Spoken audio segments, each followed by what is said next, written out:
Rich Hayden. I own Virtual Reality Racing Club. We're here at Goodwood Festival of Speed. I'm here with Purple Sector Performance, which is a race driver training, all levels, club championship, all the way up to Le Mans level. What we do is we help them out with race simulation and driver coaching, and we do that using our SimRace Pro simulators, which you see behind me.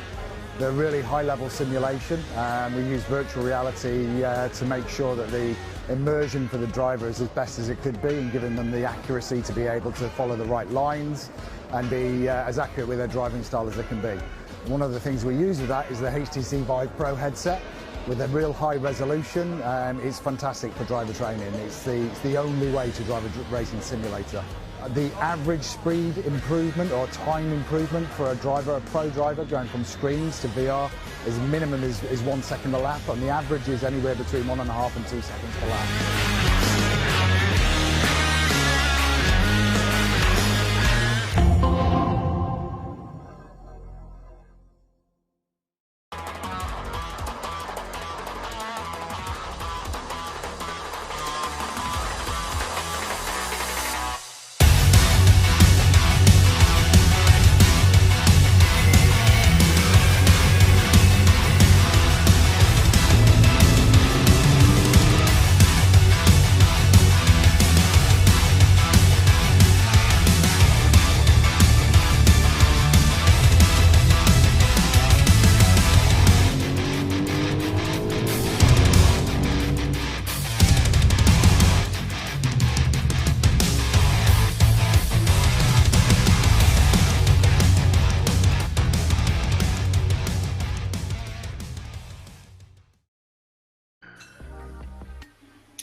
Good evening, ladies and gentlemen. And we are finally in Asia at the Sepang International Circuit just outside of Selangor in Malaysia.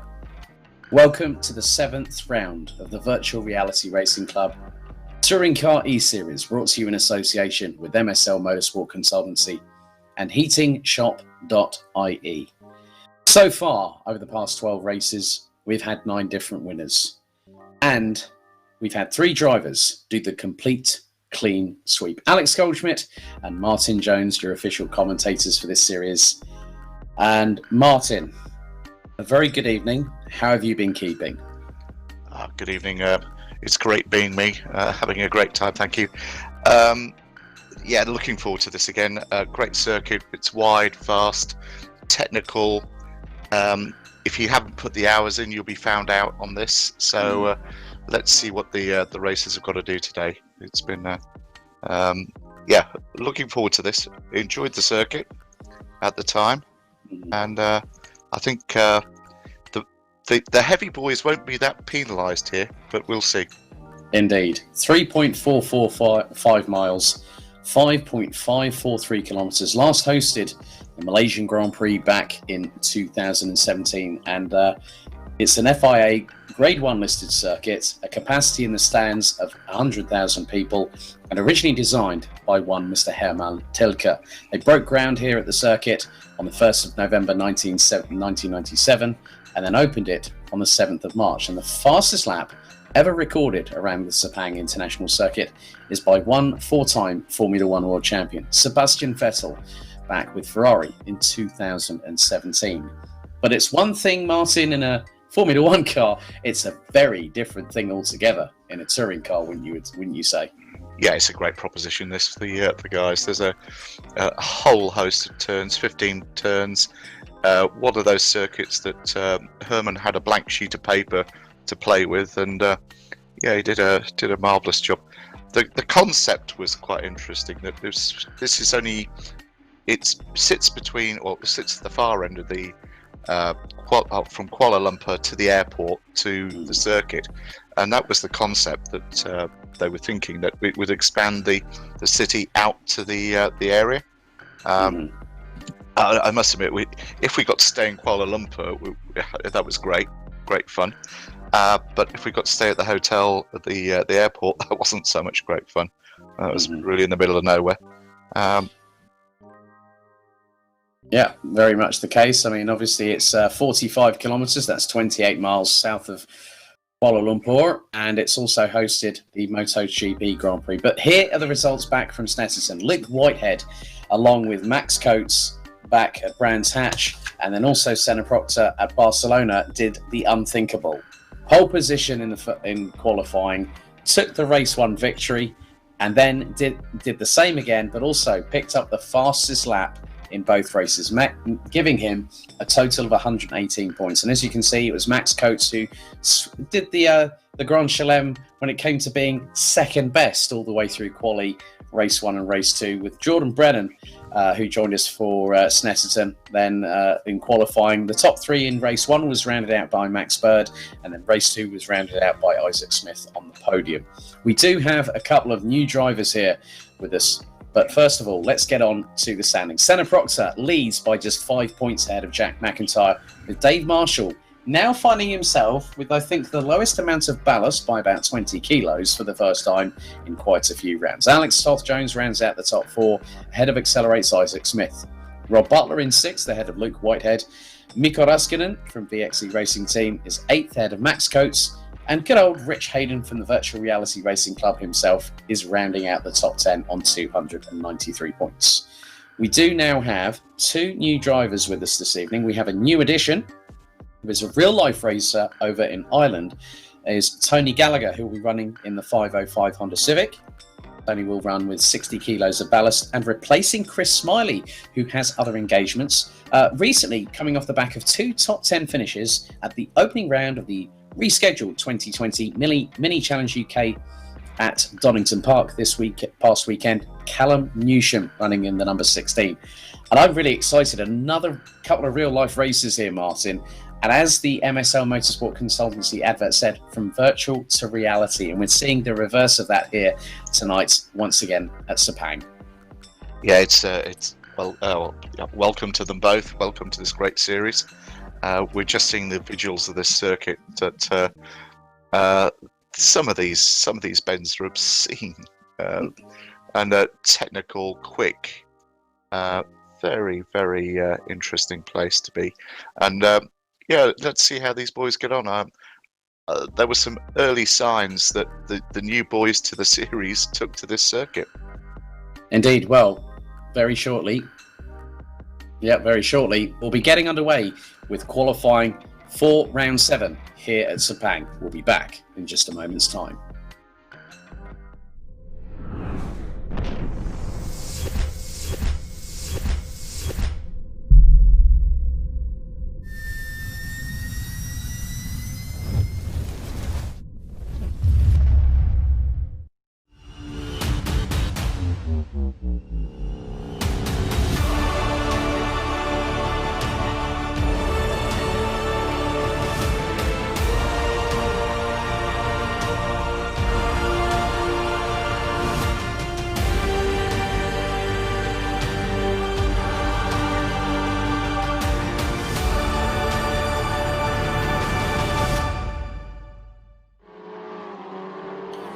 So, some very tepid conditions, not hot conditions here at the Sepang International Circuit. 15 degrees air temperature and 17 degrees track temperature. We are now underway with our 20-minute qualification session here at this fantastic facility. Now, it is very technical in parts, but I think Martin very well hit the nail on the head that at this circuit, the drivers that will have, like Senna Proctor, 150 kilos, Jack McIntyre 140 kilos success ballast, Dave Marshall on 130, and Alex Toth-Jones won't be impeded this much so on this particular circuit because it's a lot wider. We're going to see a lot more, I think, probably, I'm fearing, Martin, we might see some maybe even 4 wide action going into some of the turns around here, and that is rather an exciting prospect this very evening. Oh, I hope so. That should be. They've got no excuse here. There's lots of room, and we've seen some great racing in F1 motorbikes. It's interesting that the Malaysian people seem to like the motorbikes more than the F1, and the reason for the demise of this circuit from the F1 calendar was literally the lack of attendance. Okay, it did get expensive. They didn't like Bernie's bill. Bernie was quite disparaging towards the circuit at one stage. He did say it was like an old building that needs a lick of paint. and they took exception to it. But you drive around Kuala Lumpur at your peril because they're all on the motorbikes giving it loads. So it's no wonder. But here we go. I think that this is going to be quite interesting. Yes, indeed. They're starting to get their hot laps underway, and at the moment, Andy Mellors in the 92 goes initially top, the 2-minute 19.388. Isaac Smith is on a 2-minute 21.298. So in comparison with the Formula One car, these touring cars are well over 40 seconds slower at this particular moment. So this is going to be quite interesting because we have got some drivers not yet heading out onto the circuit. Now, we've seen it before, and I'm sure that we're going to see the luck of the Yorkshireman reappear very, very soon as we've got a yellow flag out there. As Max Coates again, he's been very, very busy as of late. He's been racing himself this past weekend. He got a podium, I think, if memory serves me correctly. Can't remember exactly what step on the podium that Max got, but I'm sure that he'll be able to tell me at some point in the not too distant future. But we've seen it before where some drivers have come in and absolutely nailed it in qualifying, and then they've gone on to do really good things in the race, Martin. And this is a circuit where that can happen. The unpredictability of Sepang, weather conditions can change. We've seen major, if anyone remembers 2009, when the race was pretty much rained off and everyone started sliding down the hill off of the spectator stands on that particular season. And that was a sight I've never seen at a Formula One race until that particular point. And such a great place such as Malaysia was able to provide us with such a spectacle from the fans, let alone the racing drivers. Yeah, they started to resurface it and work on the drainage to deal with the monsoon. Why they didn't just change the date, not in monsoon season, I'd never quite worked that one out, but that's probably too practical. But this surface is very abrasive, very grippy, and tyre degradation will be an issue in the race. And I think they've worked out that in qualifying as well, because there's not a lot of traffic. They're not really pushing, not in any great hurry. Just we're seeing some sighter laps here. Max Bird's quickest at the moment. Kessler's not far behind. And the rest are really playing with it. So let's see. So Max Bird leads, qualifying at the moment with 14 minutes and 9 seconds to go on the clock. 2 minutes 12.461. Then it's the returning Austrian, Konstantin Kletzer, in the number 43 Volkswagen in second place, just 0.161 adrift. Then it is our newcomer, Callum Newsham, instead, replacing Chris Smiley in the number, and he's running the number 16. He's only just under 4.5 tenths of a second off. Then it's Rob Butler in the 74. And we've got Luke Whitehead in the 21 running out the top 5, all covered by 1.125 seconds. And I'm seeing through this side of things here, Martin, that the top 22 have already made it out onto the circuit. But then the 23rd driver yet to make an appearance out on the circuit, as Gobby Leakins is chasing Max Bird in order to get a really good slipstream. And that's one of the other things here as well, because if you get the slipstream here, it's going to be worth quite a substantial amount of time. I think probably the best part of half a second, maybe even more if you're lucky. Yeah, well, there's 2 long straights and a load of twisty bits, which is quite good for that. I think that my favourite part of the circuit is certainly from turn 9, which is unpronounceable, through to turn 14, and that is stonkingly quick and brave. Flat out corner at turn 12, which is really high speed. There's going to be a lot of overtaking opportunities later on in this race when the tyres start going. Yeah, I very much agree with you there, because one of the things, for those that don't know, that they actually they re-tarmacked the entire surface of the Sepang International Circuit back in 2016 to try and help things out. And as Raskinen now goes P9. I think at the end of the day, you're very, very right there, Martin, because with a track like this, you're not only going to possibly overcook your tyres quite easily, especially if you get it wrong. You hit a curb wrong, it will throw the car off of the path of the racing line, and from that, the sidewalls will then get impeded, they'll be compromised, then all of a sudden, the 4 contact patches on the tarmac are going to be sliding left and right as the car's trying to keep the traction going through the corners, and then also overcooking the brakes. I mean, that's another key point. You know, you brake late, you don't make the corner, you're going to be on that brake pedal like a good one, trying to stop the car in time for the corner, and then all of a sudden, you just straight line. Here's James West, aka Gamer Muscle, back with us after not being able to attend last time out at the Snetterton 300 circuit. And I'm really going to be interested to see how the Alfa Romeos do around here, Martin, because let's not forget that James West, back at the second race at Barcelona, actually took a podium. He took P2 behind Senna Proctor, who that week did the clean sweep and did a number on everybody. Yeah, it's great to see Alphas go well in any condition. Beautiful cars, love them to bits. And just a point on the gaming world. I did notice over the weekend with the British GT Championship that the championship, or the top gamer in the world, James Baldwin, made a debut with Jenson Button's team and won it. In the McLaren 720 SGT3 Team Rocket RJN, who were very much involved with GT Academy that was run by Darren Cox when Darren was back at Nismo as the head of the motorsports department, when Andy Palmer was in charge of Nissan in some respects, before moving on to Aston Martin. And obviously Dr. Palmer has now moved on, and with obviously everything that's happening at the brand itself.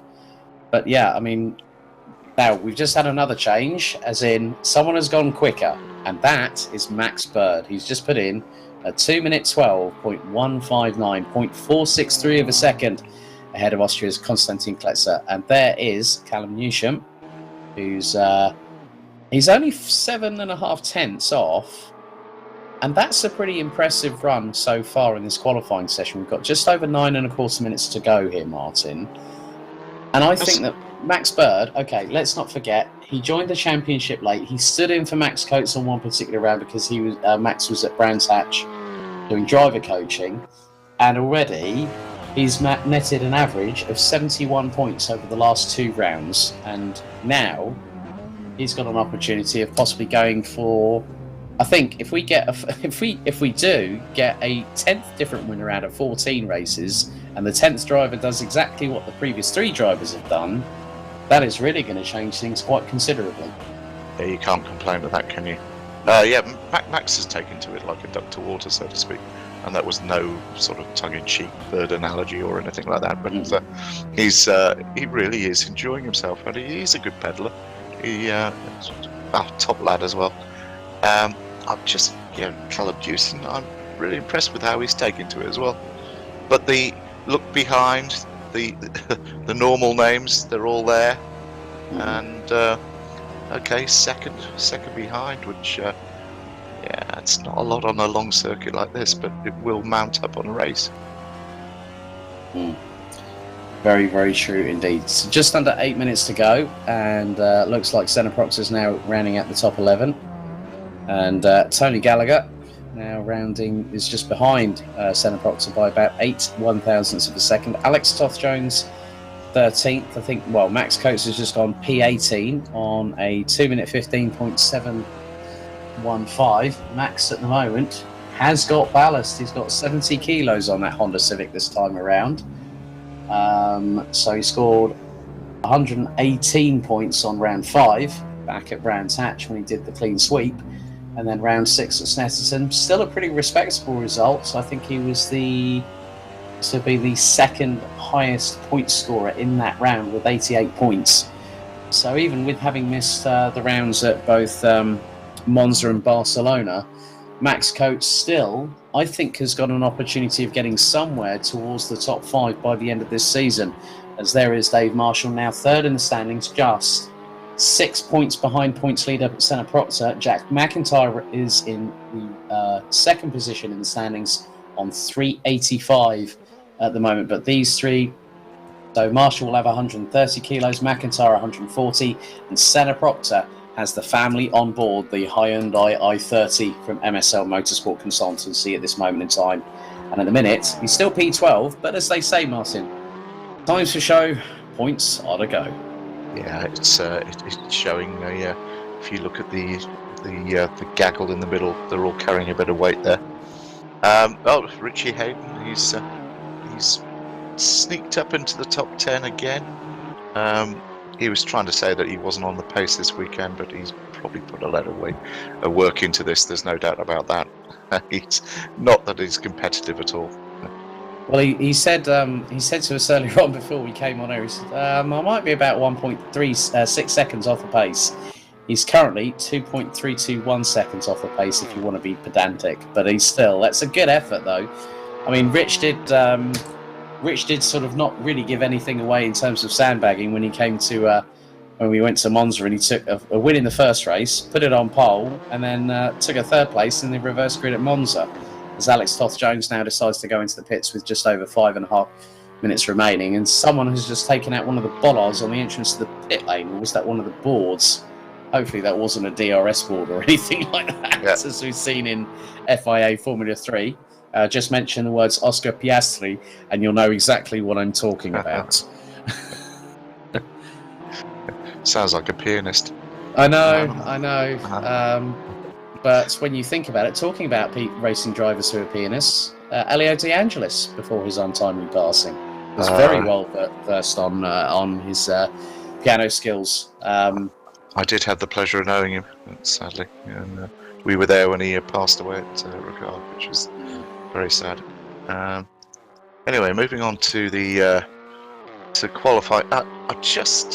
There's a few people popping into the pits. Last adjustments. It is a long lap, and you do have to get out pretty sharpish if you're going to have one last run at it. Somebody's gone wide there. That was John Cole in the 302. Currently rounding out the top 20, 2.7 seconds off of the pace. There is Rich Hayden. He's now down in 12th, as both Harry Omerod and one of our newcomers, Tony Gallagher, now complete the top 11 positions. So Rich, if he wants to get to 1.6, he's going to have to find at least another 7/10 of a second. Yeah, he's gone missing a bit on this session, because I think if you look at the lads at the top there, we didn't really see this sort of pace from the top three straight out of the box. Brilliant. I think Mellors is probably where I expected everybody to be, but good on them. Indeed. So at the moment, top 5 with 3.5 minutes remaining. Max Bird leading the way in qualifying ahead of Konstantin Kletzer. Then we got Callum Newsham. Then Andy Mellors and Rob Butler rounding out the top 5, covered by just 1.322 seconds. Good job by Kobe Leakins and the number 40 for the leading Alfa Romeo at the moment, whereas James West at the moment is down in 22nd position with a 2-minute 18.073. There is Andy Carroll in the 95. He's ahead of Kenny Press, and Kenny was unfortunately, Martin, last time out he was denied of a potential podium last time out at Snetterton 300. And I'm hoping that the sole Peugeot entrant into the VRRC Touring Car eSeries has an opportunity to maybe get a podium. And when you consider we still have 8 races of this season still left to go. Yeah, I think the carnage at Snetterton it wasn't kind to a lot of people, that's for sure. Yeah, especially when they were going through the bomb hole and into Coram and then into Murray's. I mean, that was we saw plenty of contretemps, let's say. But I always like the variety. As they say, the variety is the spice of life. Pretty much like the circuits that we've had all season, and the last 3 that we've got couldn't be more different from each other than you tried. No, it's just we've gone from classic English circuits to the Tilk era. And they were specifically designed for Formula One to try and make it interesting with overtaking.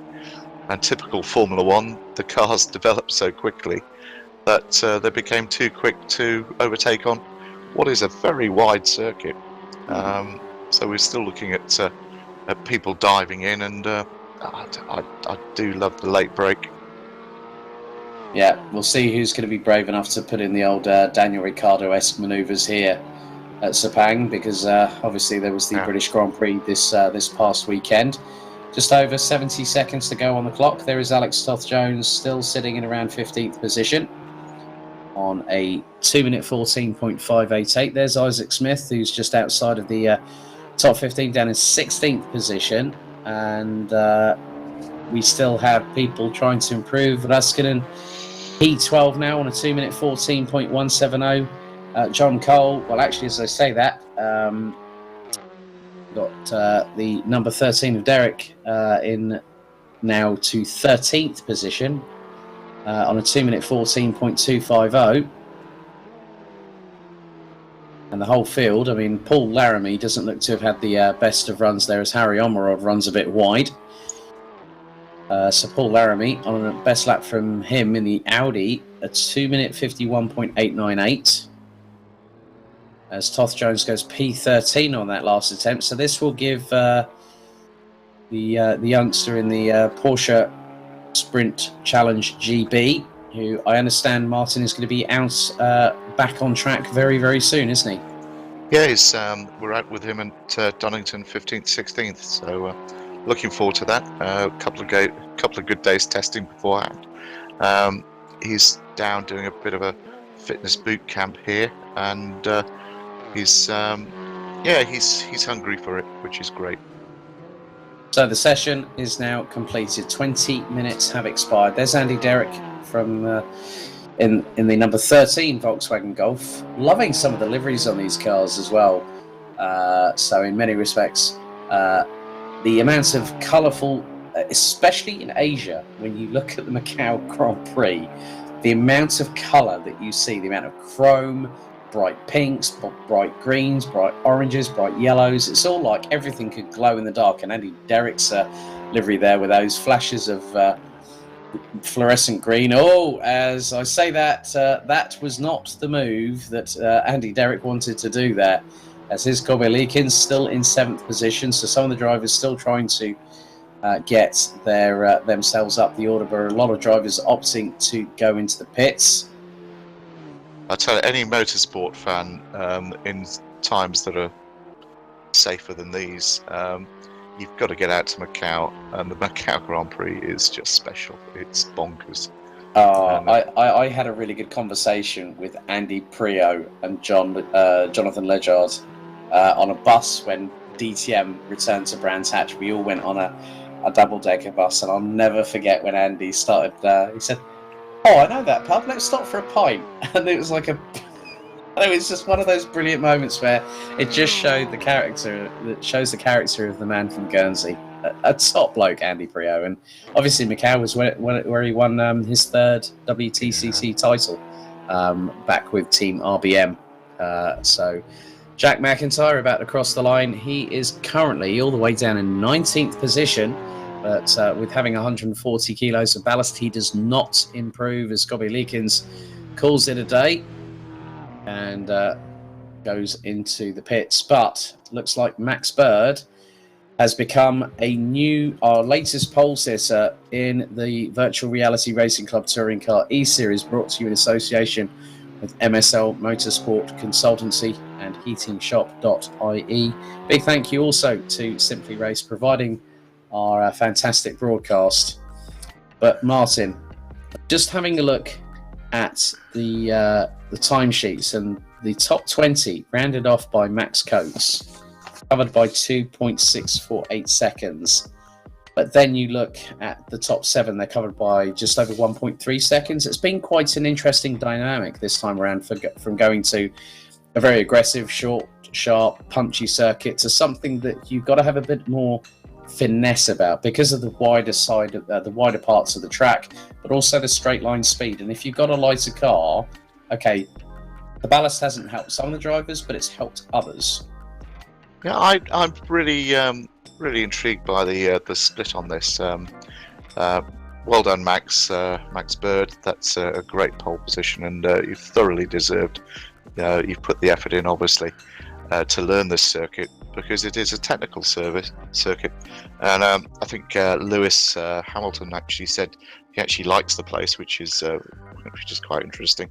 Well, it's this very special place. It's not a stop-start circuit; it's a flowing circuit, high speed, which gets you to learn about the car from one corner to another. So I think that was his quote or something like that. But yeah, for him to like it, it's amazing. Nice one, Max. It just shows the people with the weight on board. They're in a race for a championship, and this ballast thing, as cruel as it may sound, has kept it very interesting for us all. It has, and some people, I mean, I remember when I was working in the DCM paddock, and remember when Gerhard Berger famously got rid of success ballast because all the manufacturers had complained, and obviously it was a big talking point. And I remember the first race after that, I can't remember when it was, but it's definitely in the last couple of seasons, and it was just an absolute howitzer. But like you say, these drivers are coming to a championship where the ballast does make the difference, and it is a marathon, not a sprint, here at Sepang. And then obviously we've got Shanghai, Bathurst, and then Circuit of the Americas to round out the season. Three great circuits to round out the season. The only one I've not been to is Bathurst, which I kicked myself. I got an invitation many years ago to go out. I should have gone. Right, here we go. Okay, looks like we might have a couple more minutes before we go racing. It's a 20-minute race. So we've got a 20-minute race ahead of us. The ballast for all competitors, if they are loaded with ballast, are newcomers. Newsham and Gallagher will have 60 kilos on board, and but the one thing that I've been looking forward to is the latter part of the season, Martin, because this track is really going to separate, and I'm going to use this term. It's going to separate the men from the boys. It's going to be about those that really, really need to go for it. And when you have, I'm just looking at it now, that the top three are covered by just 6 points. You've then got a further 33 points back to Alex Toth-Jones. Isaac Smith, further 5 points behind in 5th place. Rob Butler's not out of this. Neither is Luke Whitehead. Mikko Salminen, Max Coates, you could even throw as an outside chance into possibly going for this title. I mean, there's still a lot of points on offer, and Sepang is really going to be I think the place where we're going to see the real contenders come forward, because a lot of people have been making mistakes, unforced or otherwise, or they've been the unwilling recipients of an accident that they didn't really want to be a part of.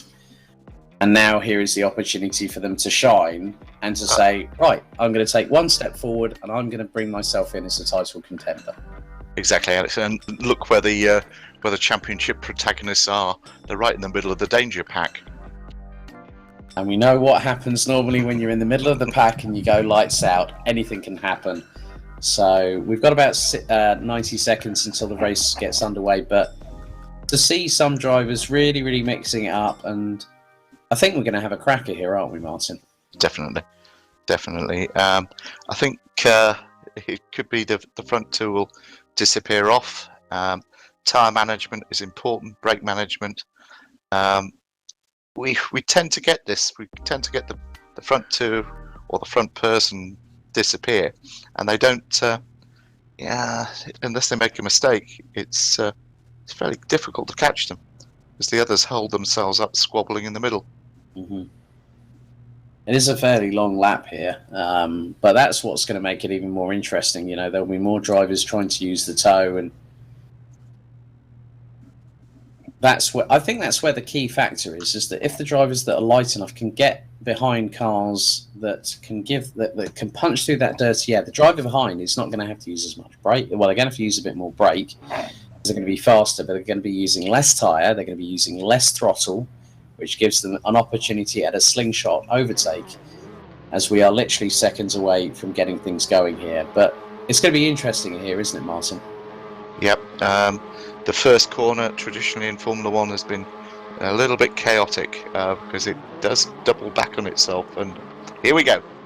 Off and into the circuit at Sepang International we head, as they've now filtered their way. It is nearly 3 abreast at some points, but Max Bird gets a great start. Konstantin Kletzer into second place. Callum Newsham. Oh, now Rob Butler looking racy around the outside. Oh, Kletzer's into the side of Kletzer into turn 1, and the Austrian manages to hang on. And there's more drama because it looks like Rob Butler just got punted from behind in the meantime. And there is Mikko Raskinen amongst other people, but as they all are trying to make their way through, that was very, very lucky indeed for both Kletzer and also for Butler in the process. But Max Bird now having a really good opportunity to get away, whilst Newsham's trying to force it up the inside of Kletzer. Mellor's up into 4th, Butler down to 5th, Whitehead, Uskinen, Leekins, Press and Carroll. Senna Proctor already up past Gallagher up into P11. Alex Toth-Jones has gone up to P20. Max Coates, in the meantime, up to 17th. 18 minutes, 57 seconds plus a lap to go here at Sepang. And we were going to have some moments, and I think that I've just seen Gallagher go a little bit wide coming out of one of the corners. As, bit of argy-bargy there between Smith and Omerod there for position. Smith manages to get past into what is 14th position. Newsham going up the inside of Konstantin Kletzer. That's a great move. Great move. Brilliant move from the number 16. Up into second place, but watch out for Andy Mellors. He's looking to get behind Konstantin Kletzer. And on the next corner, he might be able to sweep up the inside if Kletzer makes a mistake. And Kletzer doesn't really give him enough room to get through. However, Mellors has other ideas, switching back towards the other side, but he won't get a chance this time around. Yeah, not at this part of the circuit, but the fun bits coming up. Oh, look at the closing there. Butler's up the inside of Mellors, and there was a lock-up from Kletzer going through that corner too. Luke Whitehead, our winner of all the points, like literally a maximum score. He is now well and truly into this, and he said, I'm looking forward to Sepang last time out. Well, he's now in the thick of the action, and he's trying to go up the inside. 3 wide into the final corner. Luke Whitehead trying to go up the inside of Rob Butler, and is he going to make that? He has. That's a brilliant job there. A little bit of Rubbings racing, as they say in Days of Thunder. But Luke Whitehead got an absolute brilliant launch coming through that corner and got the slipstream off of Butler, but Mellors towards the outside. Kenny Press now going side by side with Mikko Raskinen, as Press could get the run if he powers past and late breaks through around the outside into the first corner. He's going to go for the switchback. He's got the line. Now Smith getting Whitehead getting really pressurised by Butler and by Mellors. Raskinen now factoring into this too, as Whitehead keeps it ahead of the number 74 Honda Civic at the moment, but Butler still resurgent. As Mellors goes towards the inside of Butler, the two nearly tangle going into the next corner. Up the inside, Mellors can't go through. Raskinen trying to fend off Leekins. Kenny Press down a position, and Senna Proctor is quite quickly closing on to the battling few ahead. But it's never easy, as Senna Proctor in the meantime has actually dropped down a couple of positions as I say that, and he's dropped down to P15. Leekins runs wide that particular time, and that allows Press to stay ahead for the minute. I think it just shows you how wide this place is. It's like the M25. Well, at least it's actually rolling quite fast, unlike the M25 at most times. As most people call it, the biggest car park in the United Kingdom, when it is at a standstill at most junctions, and I've had my fair share. So, Senna Proctor coming under fire from Harry Omerod, and also just behind is the Audi of Rich Hayden in the number 50. Jack McIntyre and Alex Toth-Jones rounding out the this battling... this youthful warring rabble of individuals. And that was very, very close there for Jack McIntyre, who nearly went into the back. A little bit of touching there between Proctor and Omerod. Omerod touching the left rear as he's just absolutely nerfed him off. No more drama. That was that was huge. That was huge. Oh, Omerod. And I think that was Alex Toth-Jones that got caught out. Oh, no. See, I tell you, when Harry's about, there's never a dull television picture. Watch out, Harry's about. As Max Bird. Sorry, I just had to do a take on good old Beatles about from back in the day. I grew up with that kind of stuff. You Bet with Bruce Forsyth. Strike It Lucky, amongst other game shows as well back in the day when game shows were game shows. The Generation Game with Jim Davidson. I was going to say, be careful, other television presenters are available. Yes, exactly. But at the moment, Max Bird's still leading the way. He's well over 5 seconds ahead of Callum Newsham, who's done a stellar job at the moment. And there he is just now, Luke Whitehead, trying to close down. And as, little bit of a tussle there between Konstantin Kletzer and Rob Butler, and that has forced the Austrian to get wide. Go wide. That has allowed Mikko Raskinen, Kobe Leakins, Kenny pressed around the outside. Konstantin Kletzer as he made that. Oh no! The Peugeot goes rally crossing into the kitty litter. Goes Kenny Press. That's another big one. Oh, and Kletzer's been clattered into. Oh no! Oh, it's just as Kenny Press now managed. I think he rolled it. Yeah, well, he got hit from the side, and I think that was Max Coates that was involved in that. So the order is just completely changed at the minute. So at the moment, the top 10. Oh, Rich Hayden, stop getting your nose stuck in there. Oh, Senna Proctor barges James West out the way. Oh no! Is there going to be anybody left in this race? I think the clerk of the course is going to have a very busy night, let alone a race 2. We're having this in race 1. Oh my goodness me! As Rich Hayden and Senna Proctor battling over 10th position like their lives depended on it. Proctor ahead for the moment. The number 50 Audi trying to close through the sweeping corners, but Jack McIntyre has kept his nose fairly clean here, Martin, and he's now up into 12th position. Yeah, it's good. The clerk of the course is actually turned poacher on us when he is the gamekeeper, so this is quite interesting. Yes, very much the case. As Kobe Leakins nearly gets set. I think it was either going to be one of two things. Either he was going to be sent off track, or Rob Butler was just going to straight line it into the final corner. As James West goes up the inside of Andy Derrick for P12. Kobe Leakins still battling away with Rob Butler. The Alpha's going to have the inside run for the first corner. Butler's trying to keep it planted around the outside. If he keeps that going, he's going to have the inside run for the next corner. As there's Jack. There's there you go. Exactly it, but they're going to touch. No, that was Andy Mellors up the inside for Callum Newsham. As Luke Whitehead now up into P2 and has got 7.4 seconds to try and close in on Max Bird with in the next 12.5 minutes plus an additional lap. So Leakins now slots in behind Butler for P7. And at the moment, your running order, as long as it doesn't quickly change and no one does any stupid manoeuvres very shortly, it's Bird from Whitehead, Mellors, Newsham, Raskinen, Butler, Leakins, Carroll, Marshall, Hayden, West, Proctor, Derrick, McIntyre, Press, Omerod, Smith, Laramie, Coates, Cole. Konstantin Kletzer has pitted. And looks like we've also got Tony Gallagher rounding out the 21 that are still... and that is an instant DNF. I think Kletzer not happy. Up the inside goes Newsham on Mellors. Oh, that was brilliantly done there. Absolutely sent it. I'm sure that Daniel Ricciardo would have definitely given the lick the stamp and send it approval on that one, because that was an absolute belter into one of the tightest points in the, I think that was the Barriere Tioman corner there, according to the map that I've got in front of me. I'm not going to try and pronounce these names. I mean, I was going to say that was easy for you to say. Yeah, I think that could have been very much a Freudian slip on my part as well, maybe, but who knows? I'm not going to try that one again. Well, after your corner in Snetterton, that's not so bad. Yeah, exactly. It's just quite entertaining when you just see all these different name pronunciations and stuff like that, and someone goes, no, you don't say it like that, you say it like this. Oh, really? Okay, fine, I've been educated. Here endeth the lesson. 10 minutes and 50 to go plus an additional lap, and Newsham now fighting back at Luke Whitehead heading into turn 1. And nicely done there by the number 16. A little bit of a lock up there, and you can just see that Newsham trying to force his way through, trying to make a gap appear through an unforced error from Luke Whitehead, but Whitehead is doing a very good defensive job. But in the meantime, Martin, this is allowing Max Bird to get away, and he's got a gap of nearly 9 seconds over Luke Whitehead. I think we are now on to lap number 6. I think we've seen this at every race. If you get clear and the others are squabbling, you're gone. And it's just down to, we've got 10 minutes to go plus a lap. It's down to the management of your head and your equipment.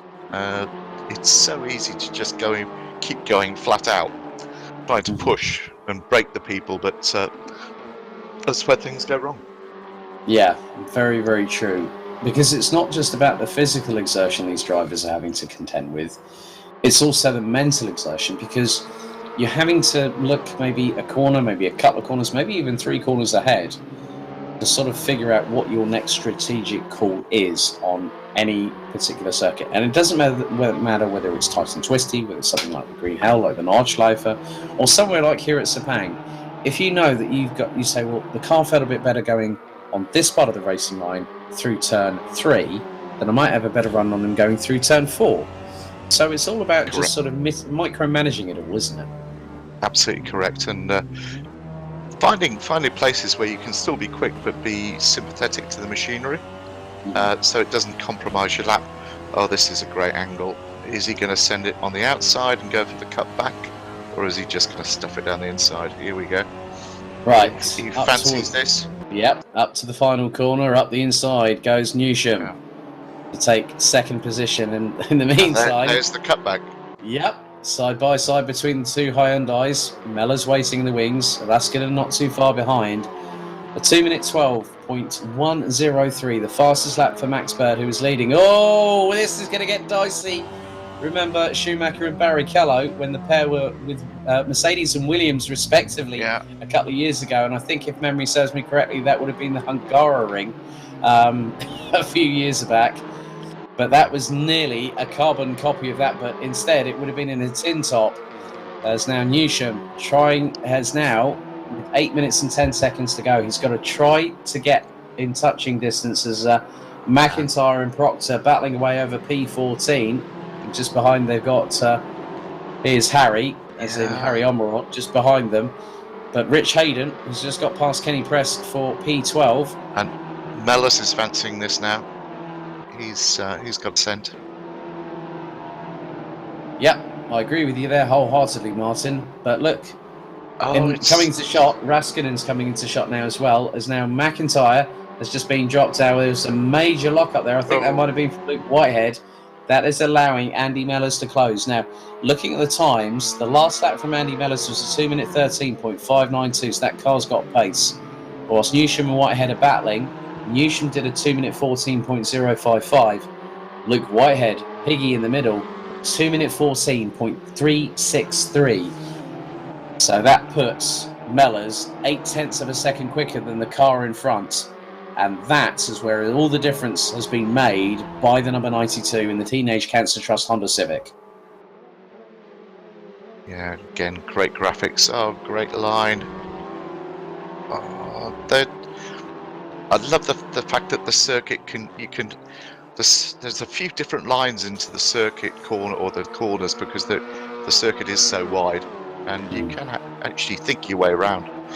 It is a bit of a game of chess around here, but just ballistically quick. And quite a big chessboard as well, as things stand with the amount of corners you've got. As here we go, Rob Butler up the inside of Corby Leakins. That is for P6 on the road, but again, Leakins gets the switchback. Mellors towards the outside of Whitehead. This is for third place on the road.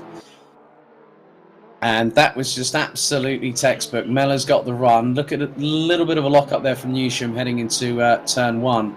But expertly done, time to perfection by Andy Mellors, up into P3, past Luke Whitehead through into turn number 1. Yeah, he's been lining it up, and one of your old adages: if you don't see the leader, they're well gone. Max Bird now 12.5 seconds ahead. Yeah, and that's increasing by the that's millisecond at the moment. So But Luke Whitehead has an opportunity in the next 5 minutes and 40 seconds plus an additional lap to try and get another podium. And just seeing how many he's gotten so far, he took a third at Paul Ricard race 2, a third at Monza race 1, and was second in race 2 at Monza as James West gets up the inside of Andy Derrick there. And here is Dave Marshall and Kenny Press and also Senna Proctor.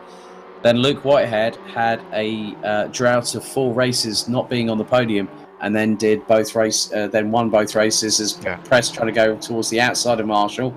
Marshall looking towards the outside of Derrick, and then he's going to thread. If he threads the eye of the needle right now, he's absolutely crazy. As Andy Derrick gets past James West, Marshall behind, and here's Senna Proctor. Tussle with the Peugeot. The pen, and he probably would have gone off there at that particular point in time. I was just about to say. Well held, Kenny Press, and what could possibly go wrong here? Famous last words for Mr. Jones. But this is great. This is a brilliant battle because Jack McIntyre is now closed on the back bumper of Senna Proctor, and here comes Harry Omrod and the body in white. That's an automotive terminology when the car's just been, all the panels have just been put together and there's no accoutrement or no carpet or anything. So it's a body in white coloured Hyundai i30. But now Kenny Press fancies a charge at Dave Marshall, going to the left and then going to the right as they now head down towards the final corner. And Press still keeping it towards the outside. He's actually slungshot his way past Marshall. That was a great move. Great move. But then Dave Marshall is going to get the run coming out of the final corner. He's going to get in the tow. He'll also have assistance through Kobe Leakins up ahead. And even though the Alfa Romeo is a bit far ahead of the Peugeot, it's still going to have that aerodynamic effect, isn't it, Martin? That where that car punches the hole in the dirty air, the other one will do the same, but with the mere fringes of the car in front, and then the other one behind gets a double tow and gets a slack load of speed. Absolutely, and on these long straights, it's vital, and you're into a braking opportunity, which is what a lot of these drivers do. And well, if they're not practicing, they should be practicing how to be a Ricardo on the brakes. Agreed. So Andy Mellors trying to close in on Callum Newsham for second position.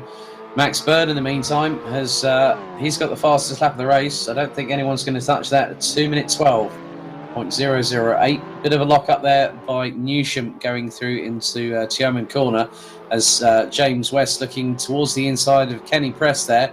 This is for 10th position, but the Peugeot stays ahead for the moment. Marshall and Proctor just behind the Alfa Romeo as Proctor goes towards the right, Marshall towards the left as they go into the hairpin. A little bit of a lock up there again. I think that was from the Alfa Romeo of James West as they come through. Again, it's just like, how many times do you dare outbrake yourself on that particular corner, Martin? Because that looks menacing, because you've got a hefty braking zone and then you've got to literally put full steering lock on, power up a slight incline and make sure that you get out of the corner correctly. Correct, and that's a beautiful part of the circuit because it takes you into a really high speed part and then into a slow entrance into the long straight. So you've got to, it's about momentum in that bit. This is where, here we go, on the brakes. Who's going to be the late breaker? Senna Proctor by the looks of it. Slingshot maybe. No, he's disappeared. Now Andy Derrick has just pitted. Andy Derrick has just pitted from what would have been 10th position as Senna Proctor, now trying to go side by side with Jack McIntyre and has done so. Or is that Dave Marshall who's alongside? No, that's Marshall. Oh, that's going to be brave if Proctor keeps it planted around the outside as Omrod clatters into the side of McIntyre there. Hello, Harry.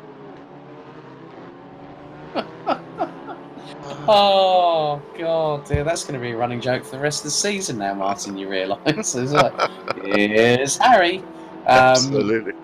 But, yeah, we're into as much fun as this race has been. It's as soon as it started, it very quickly is coming to its eventual conclusion. We have 50 seconds on the clock plus an additional lap. And as Martin said, one of the old adages I normally use. If the leader's doing a great job, well, if you're not talking about the leader's doing a great job. 17.3 seconds lead as Max Bird over Callum Newsham, and Andy Mellors running at the top 3. But Mellors, I think, smells a little bit of blood in the water, because he still has a chance to get past Callum Newsham if the opportunity presents itself.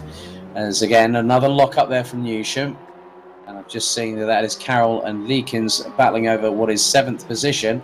Carroll to the outside, trying to get the run for the inside. That's nicely done with the Cupra. But look at Leakins just trying to keep it powered out, keeping it powered around the outside, as we get the first of the sub 2-minute 12s by Max Bird, a 2-minute 11.994. The timer has expired. Next time around, we should get the final lap board. But that was well presented by Kobe Leakins there, around the outside of Andy Carroll there, Martin. A brilliant manoeuvre that you can see in a tin top, but not necessarily see in a Formula One car. No, that was a Raikkonen sort of Hakkinen move. That's great. So there we have it. These two still battling away. I think this is going to go down to the wire, as more drivers trying to battle tooth and nail. Senna Proctor up to P12, trying to chase down Dave Marshall. So it is two of the... Well, it's quite funny, though. You look at it this way. Dave Marshall, who's 3rd in the standings, is ahead of Senna Proctor, who's leading the standings, as Mellors still trying to get his way past Newsham. And then you've got McIntyre, who's 2nd in the standings, all literally within a fraction of a second of each other, as these two not giving up until the checkered flag. And this is a great part of the circuit here, Martin, isn't it? It's so flowing, and it's very technical. It's all about momentum, picking a right line. Oh, there's more going on. This has been great right from start to finish. Not that we've had a bad race in this series so far, but this is quite interesting with the little pockets going on. Championship, you've got race win, but then you've got the middle field, then you've got the championship contenders. They're all going for it. Good on them. Senna Proctor making a really clean move up the inside of Dave Marshall. I think that might be Jack McIntyre's just got past. Oh, the top 3 line is turning their actual championship positions. However, it's not for the lead of the race. It's for P11, 12 and 13 respectively. Harry Omerod factoring an opportunity that he might be able to say, well, you know what? I passed one of the top 3 in the standings. That's a good thing to sort of have in the back of your mind, to have a bit of a confidence boost. If you say, well, I'm finding it difficult to get past, and they go, and then you're in a mind go, you're in a conscience says, remember that when you overtook that person at Sepang? Yeah. Oh yeah. Yeah. So final lap board out. So Max Bird. Oh right. He was carrying so much speed there. I thought he was going to stuff it up the inside, so to speak. Yeah, but Senna Proctor still keeping Jack McIntyre at the bay for the moment. Yeah. And Mellors trying to go towards the outside of Newsham. This is going to get dicey. If Mellors gets cut... Oh, there's a little bit of a lock-up there from Newsham going through turn 1. No, he's kept it really tight there. That's a clever bit of driving there. But he's got a great pedigree, Callum Newsham. So Proctor and McIntyre, as Kenny Press sets his personal best lap of the race. These two are still battling over 11th position.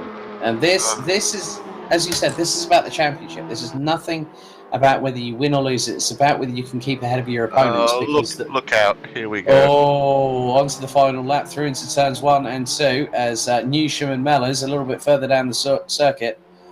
I think they're going through Genting Curve. See, the trouble is you can't make your car that wide because the place is that wide. Yeah, Mellors is trying to get up the inside through the clear curve and up into the next corner, but oh my goodness, Mellors senses that he might be able to get rid of the fly in the ointment, and that fly is Callum Newsham, who goes very late breaking into the hairpin. But Mellors gets a better run coming out of the corner. He's going towards the outside. And is the Honda Civic going to have the power to get round? Not quite. Newsham keeps it planted on the inside, but then Mellors goes for the switchback into the next corner. The pair in the inside line. Yeah, he's going to get the inside line if he's brave enough. But I think that Newsham had the run on there, and knew exactly where to plant the car at the right point. And here we go. It's just a sprint down to the down the long straight. Oh, it's going to be late on the brakes here. But in the meantime, a pole position, a fastest lap, and race 1 victory goes to Max Bird in the 71. But it is through the final corner. The other two battling for second and third. So Newsham ahead of Mellors. Mellors will jink out to the left, and he's going to try and get the run. And I don't think he's going to get it. Is he going to get it? It's going to be close. But then Whitehead leading what is an absolute swarm of cars heading down towards the final corner. Oh, look out. I know, that's Proctor. That's Proctor. West, Omerod up the inside of Marshall. This could get very dicey as West sends it up the inside into the hairpin for the final time. And he's taken the curve. He's gone really tight on the apex there. But Senna Proctor is going to hang on to 10th position as Omerod beats McIntyre and Marshall to the line. That's a bit of a swing in terms of the championship dynamic. That's a bit of a messy one for the championship. I don't want to work out. I'm glad I don't have to work out the permutations for that one on the point standings. Thank you very much. And a bit of a love tap afterwards between the two of them. Oh dear. No love lost there. This is definitely not Valentine's night, I can tell you that much. But we have a top 3. Our race 1 winner at Sepang, who becomes our 10th different winner in 13 races, is Max Bird in the 71. Great job by Callum Newsham. Yeah. You can't beat a hack. Pole position, fastest lap, race win. Thank you very much. Yes. So I will be heading down to interview the drivers very, very shortly. But rounding out the top 3. Oh, McIntyre goes off the circuit in the meantime. Was that a little bit of afters, or was that just brain fade? I'm not too sure. That might have been the desserts, and it was definitely a heavy chocolate brownie that was thrown in Jack McIntyre's general direction. But Max Bird takes the win ahead of Callum Newsham and Andy Mellors, who round out the top 3. Luke Whitehead takes 4th ahead of Andy Carroll. And you've got Rob Butler. But I'm now going to head down to interview some drivers. So I will be back with you, Martin, in just a moment. But our 10th different winner from 13 different races, finally on the top step of the podium. Congratulations, Max Bird. Well done. Yeah, cheers. I mean, it wasn't the hardest of races, obviously, but yeah, finally on the top step. Now, we've had 3 drivers do pole position, fastest lap in race 1, and fastest lap in race 2. You're now the 4th driver in a row to do that. How are you feeling ahead of the second race in just a few moments' time? Yeah, no, I'm feeling good, but I'm actually quite looking forward to it, to be honest. Obviously, I get to do some overtaking now. And yeah, hopefully try and get another fastest lap. Indeed. Well done, Max. All the very best of luck for race 2. And let's see how you get on. Thank you. Right, so we will try, if we can, to maybe speak to... Well, if we can speak to any of other drivers. So we've got Callum Newsham and Andy Mellors, who are our top 3. Excuse me. So, Andy Mellors, P3 in the race. Congratulations. Thanks. Yeah, I'm well chuffed with that. After a string of 3 bad results, 2 weeks racing in a caravan on a bodged together rig, and then last week was just awful. Mm-hmm. But obviously this fills you with a lot of motivation and confidence for the race coming up very shortly. You know, this is your first appearance on the podium, and it's been a tough road. This season hasn't been easy, has it? No, not at all. It's definitely a lot easier without the ballast, I'll say that. Like I say, the 3 bad results in a row have lost me all my ballast, and it's great not having any, but I'm probably going to have some for next week. I'm sure we'll find out when the standings are revised post this evening's festivities. But Andy Mellors, 3rd place in race 1. Congratulations. Thank you very much. And last but by no means least, our runner-up in race 2, the race 1, fresh off 2 top 10 finishes at the Mini Challenge UK season opener at Donington Park, Callum Newsham. Callum, well done. Some great battles out there between yourself and the likes of Andy Mellors and everyone else. How did you find it out there? Yeah, it was good. Struggling a bit with the ballast, but I had a good race with Andy there at the end, so I enjoyed it. Now, obviously, I don't know if you've caught any of our previous race 2s, but they do provide a bit of a spice to proceedings. What are your thoughts ahead of that? Yeah, hopefully it's not going to be carnage, but we'll see what happens. I'll try and make my way through the field. Indeed. Well, Callum. Oh. Sorry, Callum is Martin Jones from MSL. Well done there, mate, and welcome to the fold. Great drive tonight. Really enjoying your work there. And you know what? Just get your elbows out in the second race, mate. Yes, thank you. Will do. Cheers. Right.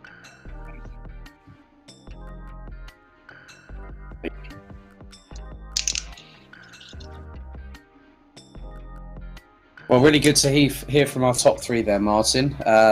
Nice bit of motivation there to Callum saying, yeah, go on, just get your elbows out. I mean, that's what we normally see in race 2. And I'm sure that in the next couple of minutes' time, we are going to probably see exactly the same thing, maybe even more. I mean, there's been quite a lot happen in a race 2. I think Rich Hayden is not going to like me for reminding him of this, but obviously Paul Ricard race 2. That's all I'm saying, and just ask John Cole as well, bless him. But we've got a couple of minutes to go, just under 2 minutes remaining, and as you can see, Alex Toth-Jones will start from the reverse grid pole because it is pretty much a complete reverse grid as far as I'm aware. But this is where it's really going to get interesting here, ladies and gentlemen, because race 2 is always the one that you see one person come through the field. We've seen that from Luke Whitehead. We've seen that from Max Coates. We've seen that from Senna Proctor. We've seen that from Isaac Smith as well. So it can show, Martin, that race 2, along with the ballast, is very much a championship equaliser in its own right. That's the beauty of the ballast and the reverse grids.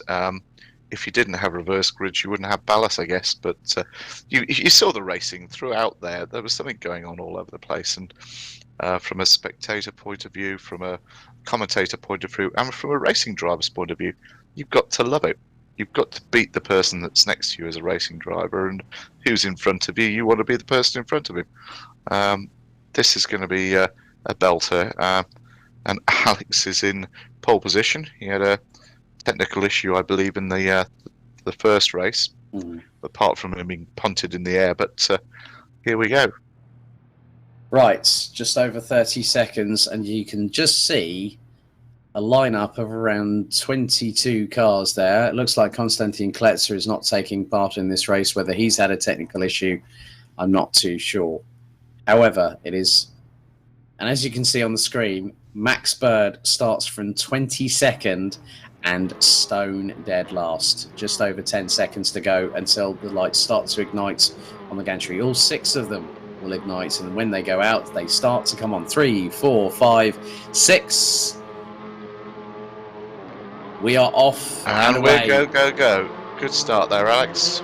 Yep, and a good start from Isaac Smith, also from Gallagher in the 505, as they all feel that filter their way through into turn 1. Alex Toth-Jones will have the inside run on Isaac Smith, who's trying to go, and John Cole is trying to make it 3 wide through turn 1.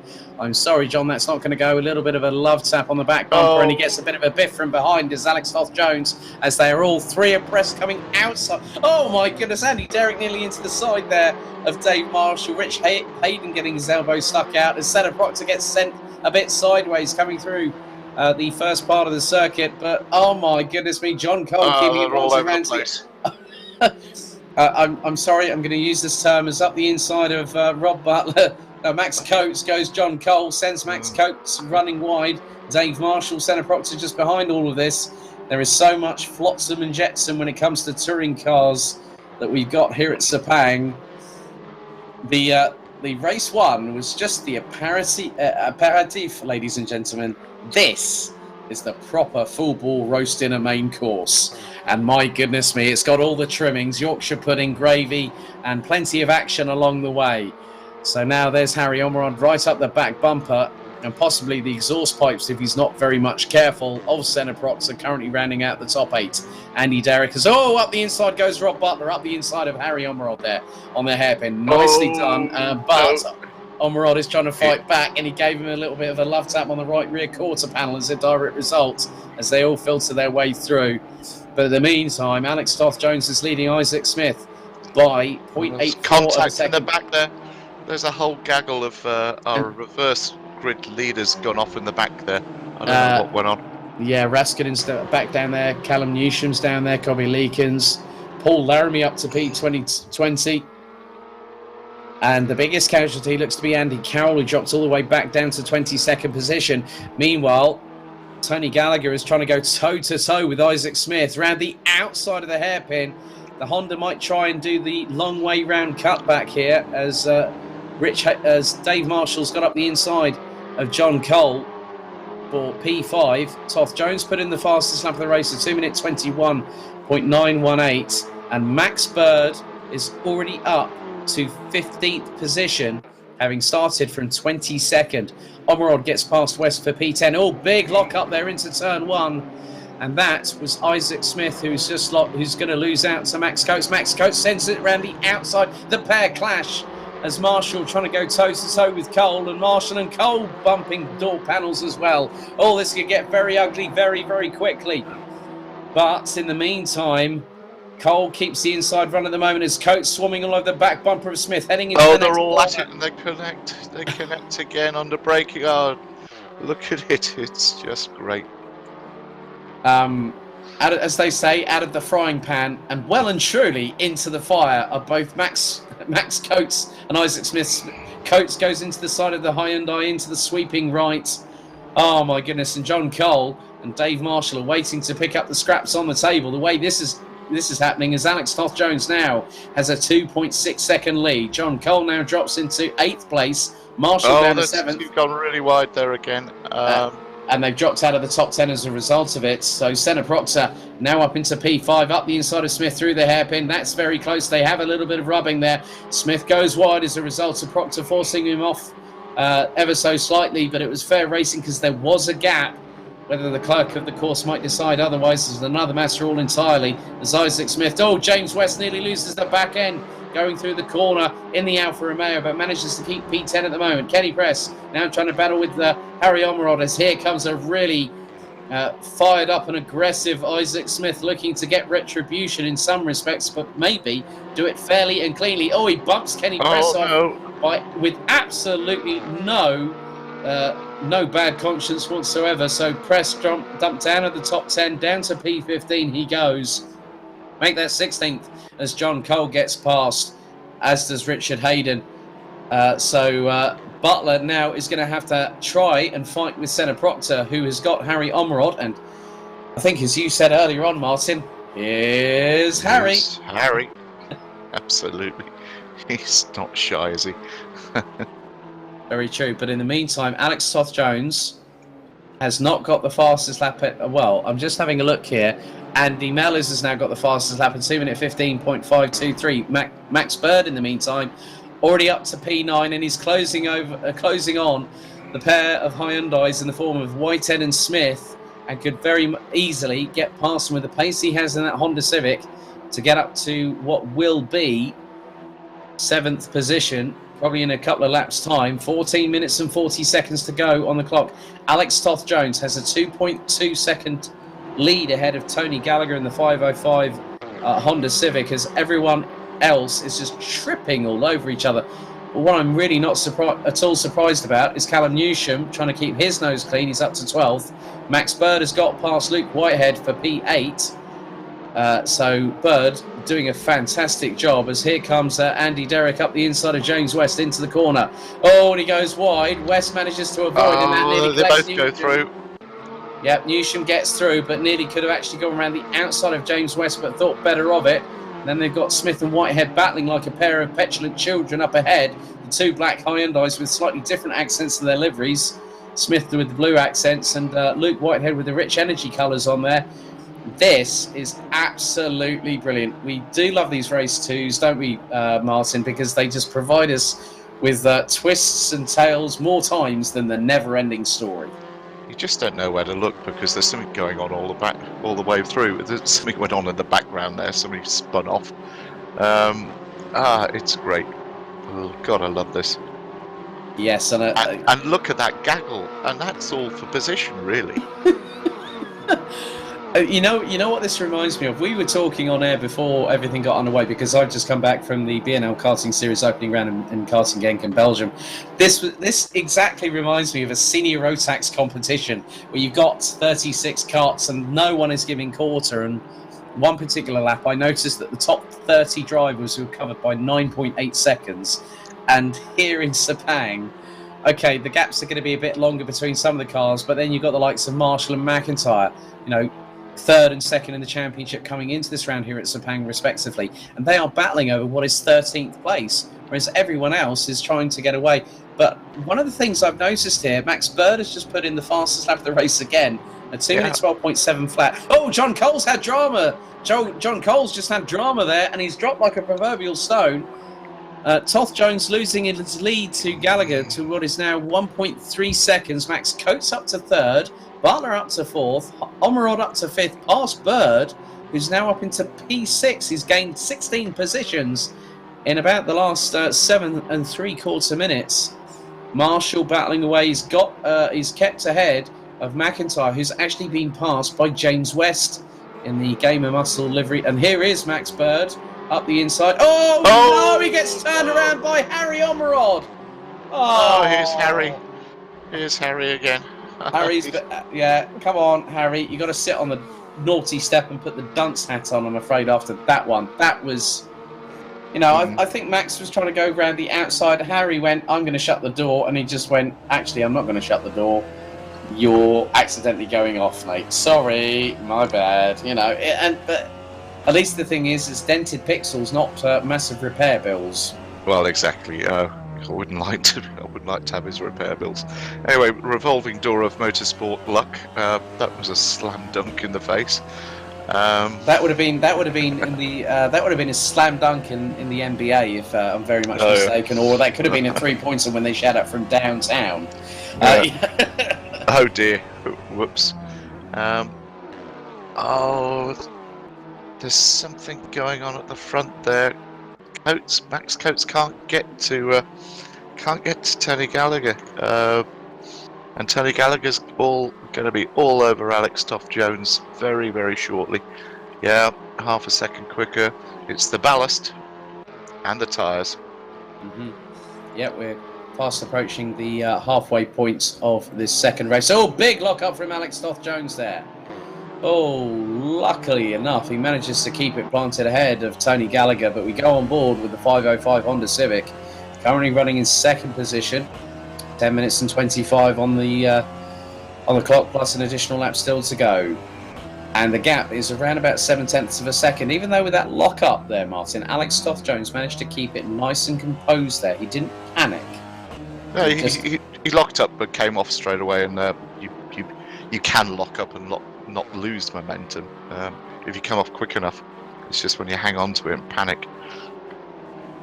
Yes, very true. And here is Luke Whitehead now battling away with Senna Proctor for P5. Harry Omerod makes it a trio of Hyundais, and then just behind, the recovering Callum Newsham, who's now up into P8. Then it's Andy Derrick and the Volkswagen in 9th place. Then we've got Isaac Smith rounding out the top 10. As if the circuit's not wide enough, they're making the circuit even wider. That was, I could see what he was trying to do there, and he's right on the tail now. That's actually quite a good climb at about 40 degrees of heat, that one, by the way. Yeah, I mean, the track and air temperature haven't really changed, virtually speaking, since we went green earlier on for qualifying at the beginning of the broadcast. So still 15 degrees Celsius air temperature, 17 degrees Celsius track temperature, 9 minutes and 8 seconds still to go. And these people are absolutely giving no quarter. Marshall ahead of McIntyre for what is 12th on the road. And there is Andy Mellors, who is now up into P14. Then it's Laskin and Hayden. So McIntyre still trying to get past the man who, in the initial phase of this championship, He won the inaugural VRRC Touring Car eSeries, which is a 4-week calendar, and now we're doing a 10-week calendar, as Gallagher really getting up close and personal on Alex Toth-Jones as they are about to cross the line to complete lap number 6. Yeah, I think the car and the tyres, the weight's getting to Alex here. It's getting a bit leery coming out the corners now. But he knows what he's doing. He's been a GT racer. Commentators curse, but that was a good recovery again. No comment. I've done plenty of that in my time. It's all big lock up there. McIntyre looks to be trying to battling away with Marshall once again, and Marshall does not let the door open in any way, shape or form for the 37. He's trying to get past as Raskinen gets past Max Bird, who's back up the inside of the Finnish driver. And that was a real shame because Max Bird was on here we course. go. Yeah, so this is where it's all going to kick off. McIntyre versus Marshall versus Mellors, who's got past the pair of them. Great Mellors move. If that sticks, that's a great move. If he can keep it around the inside of this next left-hand sweeper, he's got it. He's got the job done. Brilliant job there by Andy Mellors, our third-place finisher from race number 1 here at round 7, the Virtual Reality Racing Club Touring Car eSeries. But James West keeping it nice and straight. As oh my goodness me, a little bit wide there for Max Bird again behind Richard Hayden. And then there's Mikko Raskinen. Andy Carroll now up into 18th position. John Cole down to 19th ahead of Paul Laramie, Kobe Leakins and Kenny Press running at the 22 drivers that are still on this race so far. 7 minutes to go as now Callum Newsham has just got past Harry Omerod, and the lap times between them, Newsham was running a 2-minute 13.9, Omerod was a 2-minute 14.6. So the Hyundai i30 of the number 16 has, I think, a chance here, because if he closes, he's got 2.2 seconds as up the inside. Now this time goes, I think that was Max Bird up the inside of Dave Marshall. Rich Hayden towards the outside of it as Toth-Jones now is still keeping Gallagher at bay. Max Coates is about 1.4 seconds off of the top 7 minutes. So Max is closing in. There's time. Max can certainly make the front very entertaining over the last few laps. Oh, somebody's given up. That's John Cole in the Bod Racing 302 Honda Civic. He's decided to call it an evening. I think maybe the amount of argy-bargy he's endured over the past 14 minutes has not really gone down well. It's gone down like a proverbial stone in a pond. It's splashed everywhere. As here's Alex Toth-Jones battling away with Tony Gallagher for the lead. And look who's catching them. Hand over fist. Well, not just Max Coates. He's right up with Gallagher's trying to centre around the outside of Toth-Jones, who manages to make him run wide. Here comes Max Coates. Rob Butler not too far away from this particular accrochage, as they say in France. 5.5 minutes still to go. And then you can't really factor out Luke Whitehead here, because whilst they're battling away, as we go on board the rear windscreen camera of Tony Gallagher, who's joined us for this round as a newcomer, he's got Max Coates just trying to chase him down. And you can just see how much closer the top 5 will start to concertina here in order for us to possibly have, I think, one of the most interesting grandstand finales. Oh, Gallagher rounds the outside through the hairpin. Toth-Jones goes, no, you don't, sunshine. Gives them, and Max Coates trying to go around the outside. Oh, that's a brilliant move. I think that's the move of the evening from Max Coates as he gets past Tony Gallagher for P2.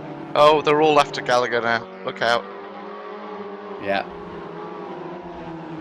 Unfortunately, Gallagher's not going to have the best amount of luck now, because they say that could be that third time's the charm. Third time unlucky, I think, for Tony Gallagher if he's not very much careful, because look at how close Butler and Whitehead are. And then you've got Newsham, Omerod. Max Coates is loving this. Yeah, he's now going to go, oh, hello, Alex. How are you, mate? Round to the outside goes Max Coates, and it's nearly 3 abreast. Oh, bit of a nudge there. Oh no, Whitehead loses it. That's going to take them out. Oh, now, leading up to that, he actually touched the other side of Butler, and then it sent Whitehead into a spin. Leaders side by side down the main straightaway. Coates ahead by a whisker. He's going to power past Toth-Jones. Yeah, that's the weight again. And I think it's also a bit of a strategy call from Alex, because look at it this way. He might have the ballast on there, but he's kept a hold of the lead for, over 15 minutes with that amount of ballast on there. He's fended off the advances of Gallagher, and now he's got to try and battle Max Coates. And they say that it is one thing to gain the lead, it is another thing entirely to keep it. As now, I think that Newsham could really factor in. I mean, let's not forget Newsham took second place in the first race here. So this could be anybody's. Even if Max Coates manages to get away from Toth Jones, and Toth Jones, okay, on the last lap did a 2 minute 17.4. Coates did a 2 minute 15.5. But then you look at Gallagher. Off goes Butler! Off goes Butler, and that was a little bit of a punt there. He did not really want. Butler was battling away, and I'm wondering, was that Whitehead? Because that looked to be a black Hyundai i30 that might have had that happen. I'm not too sure. And look who's on the tail. Oh, here's Harry coming. He's always going to throw something into this. Yeah, well, good switchback there by Callum Newsham to go through the inside of the hairpin and actually go around the outside of Gallagher. Just timed the switchback to absolute perfection. Harry Ormerod needs to get on with it if he wants to catch up to Newsham. Now, the thing is that Gallagher was proverbially the cork in the bottle, so to speak. And now that's happened. Look how quickly that Newsham has managed to get away from the 505 Honda. Quite a bit in some comparisons, but then coming under the braking zone, the Honda seems to be a bit more planted. Okay, both Gallagher and Newsham have got exactly the same amount of ballast on their cars, but the i30 seems to be a bit more planted, even with the heavy weight on it, as Ormerod goes up the inside of Gallagher, heading into the final corner, and they have a little bit of a lover's tiff, side panel to side panel. As there's Isaac Smith trying to go past James West. Yeah, it's very, very close there. I think it was just the slightest amount of contact. Ormerod now gets ahead of Gallagher, who's demoted all the way down to P5. Whitehead and Andy Derrick now rounding out the top 7. And the Volkswagen looks to be poised to maybe even take a top 5 finish. As Gallagher trying to swarm all over the back bumper of Ormerod, trying to get past. Gallagher runs wide. Whitehead looking towards the inside. Derrick not too far behind. And then also, in the meantime, Senna Proxer. And once again, he's got the wings on that Honda Civic as Max Bird. He's up to ninth place past Andy Mellors. Oh, up the inside of Gallagher goes Whitehead. Gallagher goes wide again. So, I don't think that Tony Gallagher's having... I think he's had more lives lost than a cat that has 9. And he's got about 3 left. He's met Harry.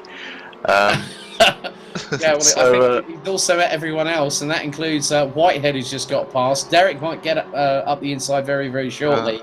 No, Gallagher gets back in front. No, Whitehead retakes the position. Gallagher goes towards the other side, the right-hand side of the Hyundais. We've got just over 30 seconds to tick away here. And Max Bird up to 7th. Great drive. He's had an exceptional race 1 and a great drive in race 2, even if he doesn't finish there. But look at the battle. Look at the closeness there in the midfield. I think the 2 words that are coming out of my mouth right now are "Mamma Mia." As Gallagher goes a little bit too hot into that corner. That's allowing Max Bird to go up the inside. Nicely done by Max Bird.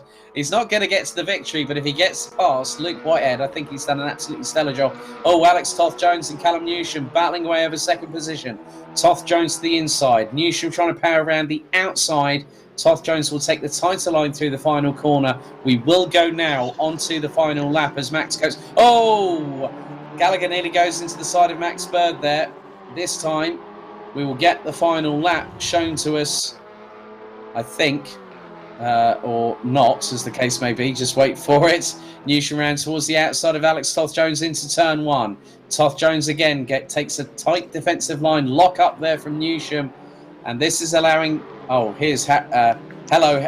I was going to say hooray Henry. It's hooray Harry. I was going to say, in terms of your Mamma Mia comment, here we go again. My oh my. My. How can I forget you? Yeah, thanks, Harry. Yeah. Let's pixelate. Oh, don't take the turbo off. No, I think the Bring it home. nearly Purely three. from It's a pair of battling South Korean trio of battling South Korean cars, all Hyundai i30s. As Omron tried to go up the inside of Newsham, went into the side of the number 16, but didn't come out too great on that one again. But however, Omron has got past Newsham on that particular corner. So next time around, we will get the final lap. Oh, Newsham in the back of Omron there. And that is allowing Alex Toth-Jones to start breaking away. He's got a gap of around 5 tenths of a second, is up towards the hairpin for the penultimate time. Oh my goodness me. And now Max Bird senses, oh, hello boys. I sniff a podium from a slight distance. I'm back. Yes. Return of the Max. Oh, Andy Derrick's been turned around. Oh no. He would have been 8th position. Wondering if might have been the slightest amount of contact between him and Senna Proctor, as now Harry Omrod definitely fending off Callum Newsham. Max Bird trying to go towards the inside. He's got a really good run. Max. Yep, he's got a really good run here as they go towards the final corner for the penultimate time. Side by side between the Honda and the Hyundai, but the Honda's got slightly ahead heading into the corner. Newsham will have the inside run towards the corner as Omrod now goes in front of Newsham as Max Bird goes round the outside of Newsham. And that was a bit of a disaster there for Callum Newsham, as I think he had nowhere else to go. But we've had the checkered flag, and the win has gone to Max Coates. Second to Alex Toth-Jones. A great defensive masterclass from him. Looks like Harry Omerod's taken 3rd place, fractionally ahead of Max Bird. And that was by absolutely nothing at the end of it. Or did Max Bird get it? Well, it's showing, I'm not too sure. But Max Coates takes the victory for race 2. And he becomes our first ever 3rd time race winner. So that is 10 drivers out of 14 races. Max Coates, after doing the Grand Chelem at Brands Hatch, now comes back and wins the reverse grid race 2 at Sepang, ahead of Alex Toth-Jones. With Harry Omrod.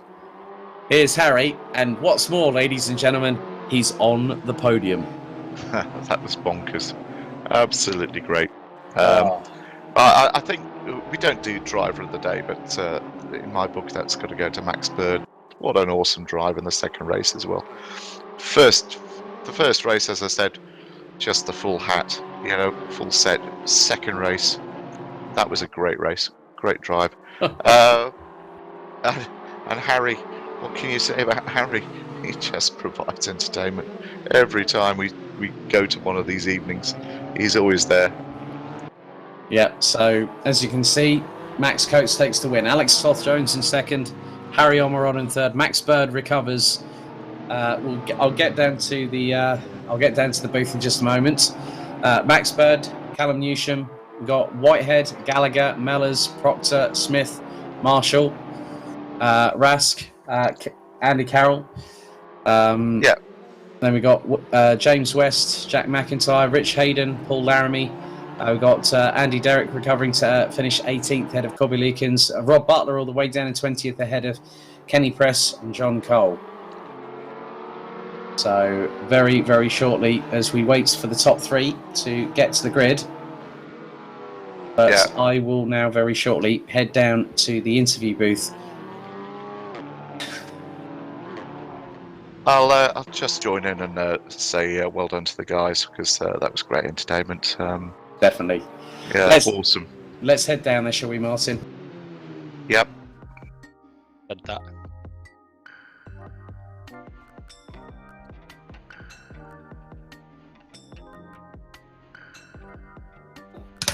What a second race here at Sepang.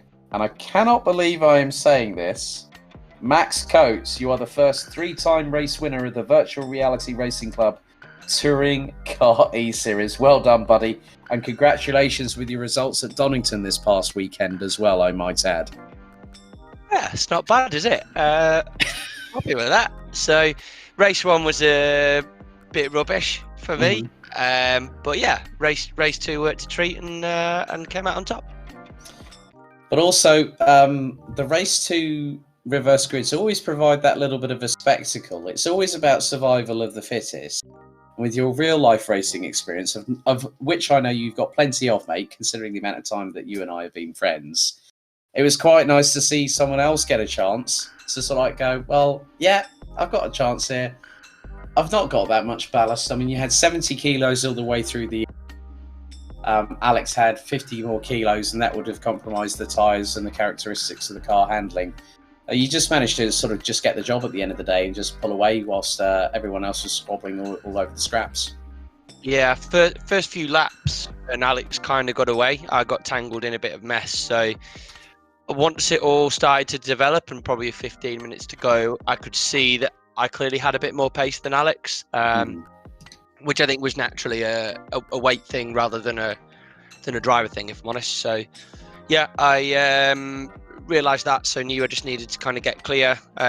Picked off Tony, new to the championship, and then just set about catching Alex and thought, yeah, we'll get this move done nice and clean as and when it suits.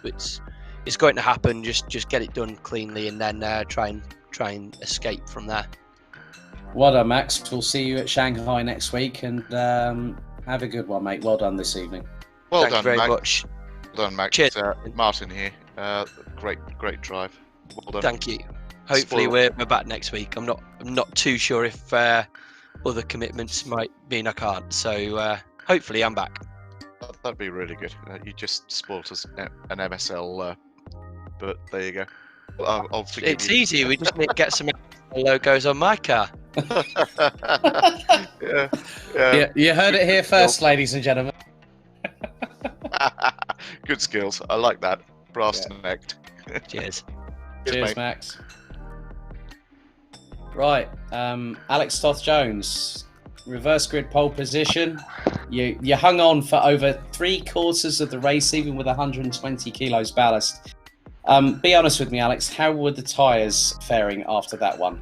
Well, that was hard. That was very hard. Yeah, the front left was dead. I knew I had to pull as much of a gap as I could, and then hope the tyres didn't really deteriorate too much.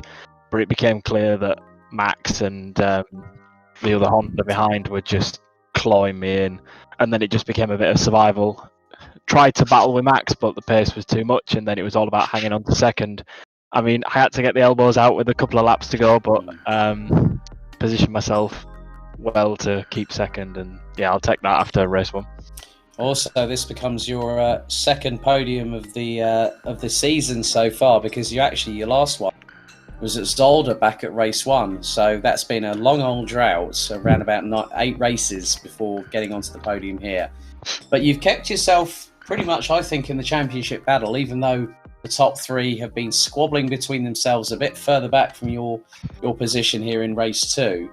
How are you fancying your chances going to Shanghai, Bathurst and Kota over the next 3 weeks? It'd be nice if I had a bit less ballast. I think it has made it tough. I think the first couple of rounds were quite kind to me. Obviously, the first one there's no ballast, and the second one I didn't have too much, so I could put a bit of a dent.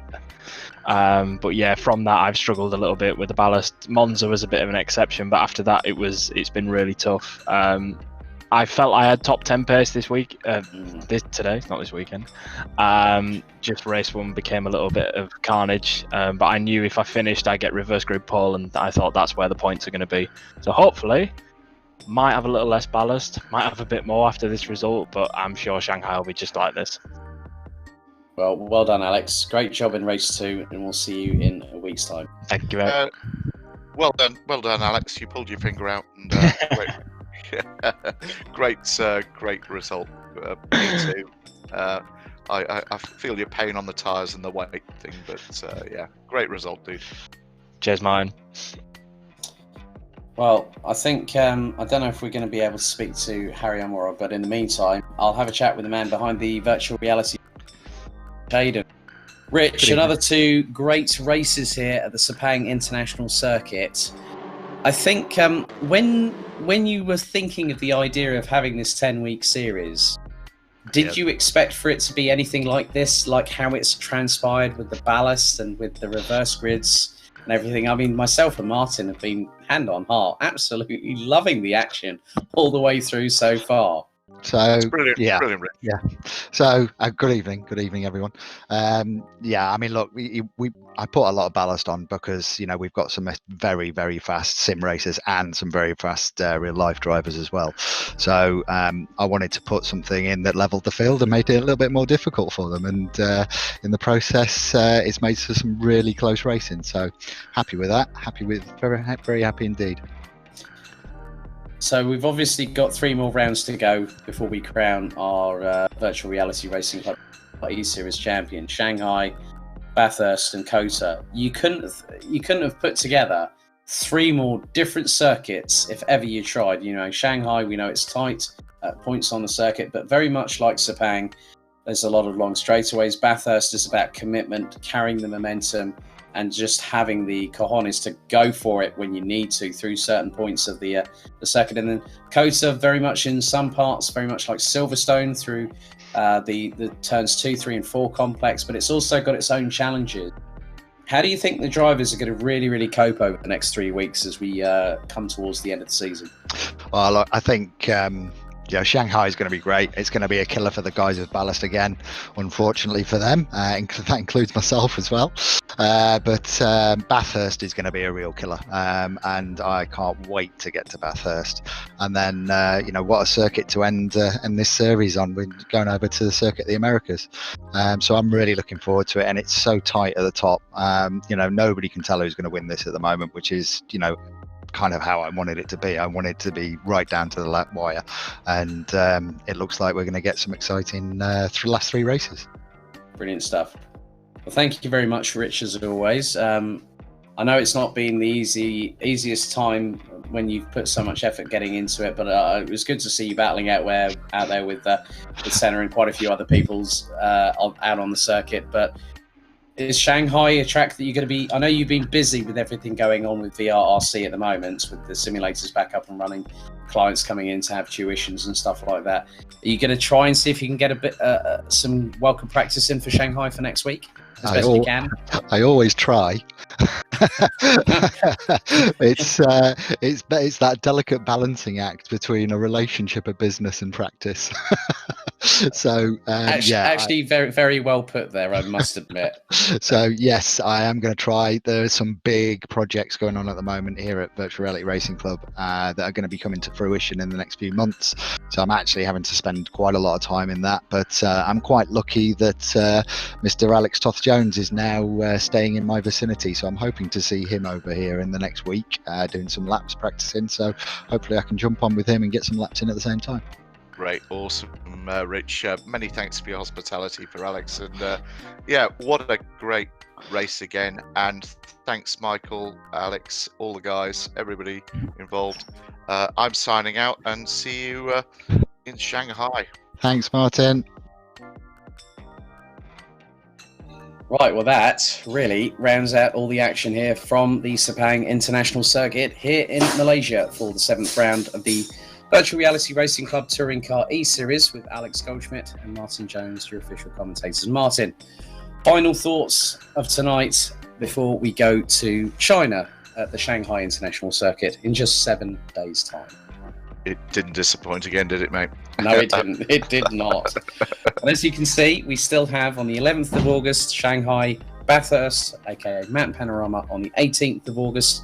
And then we've got Kota on the 25th, which is our final of 10 race weeks here on the VRRC Touring Car eSeries. And you'll have seen the prizes on the screen briefly. For our champion, they'll get a set of OBP Esports pedals, a SimLab P1X chassis for second, our runner-up, and rounding out the podium, that third-placed individual at the end of the standings, the end of the season on the standings, will be receiving an SQ shifter from Fanatec. A Thurstmaster T-LCM will be heading to the driver that takes 4th overall after the 10 races are done and dusted. And rounding out the top 5, the 5th place will receive a Ebuyer voucher to the value of £100. So, with that being said, on behalf of myself, Alex Goldschmidt, and MSL Motorsports Consultancy's very own Martin Jones, thank you very much for tuning in to round 7 of the Virtual Reality Racing Club Touring Car eSeries, brought to you in association with MSL Motorsport Consultancy and heatingshop.ie. Don't forget, we are back this time next week for the 8th round, and we head to the Shanghai International Circuit. 7 race evenings done, 3 to go. The race is truly on. And before I forget, if you do want to find out where you can get these fantastic touring cars to race on your computers, have a look at Tommy's Touring Cars. A fantastic job by this particular individual. Have a look. And above all, wherever you are in the world, thank you for watching and stay safe. Very good evening to you all.